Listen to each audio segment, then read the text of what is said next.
This is Captain Bob Job's boat, arriving at a dock in Havre de Grace along the Susquehanna River.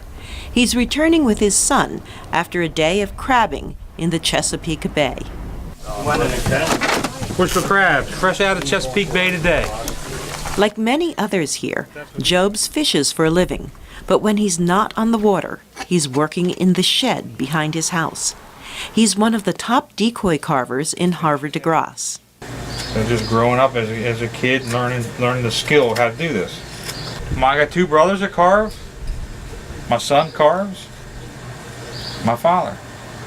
Yeah, 3 generations carving decoys.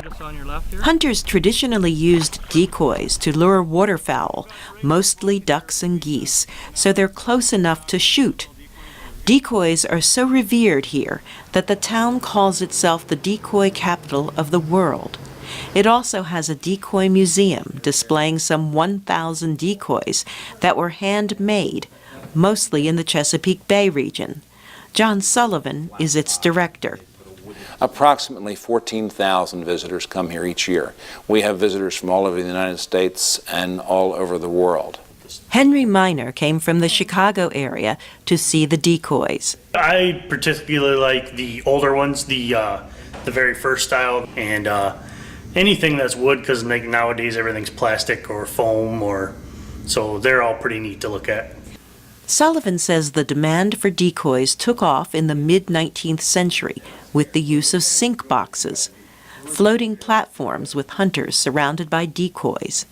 You'd use from 200 to 500 decoys around these gunning devices, and that demand put a lot of the house painters and carpenters in the business of producing decoys.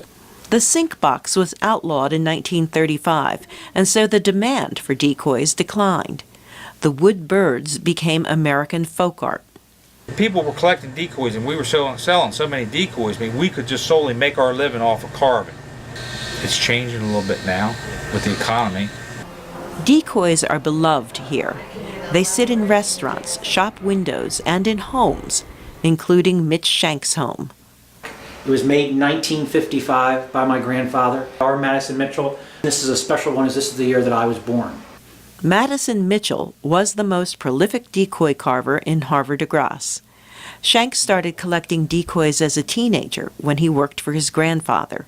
In Havre de Grace, if you drove around town and knocked on a door, most of the houses would probably have at least one decoy.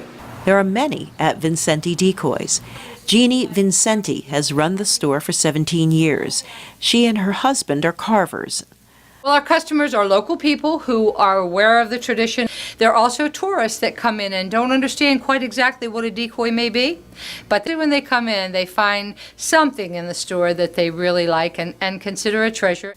She says prices for a decoy range from $50 to several thousand. This antique decoy has a price tag of almost $5,000. Vincenti also sells carving supplies. There are younger people coming into it every day. Is it the number that we saw years ago? Probably not.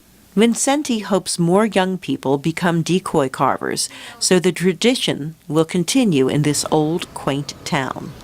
For producer June So, I'm Carol Pearson, VOA News.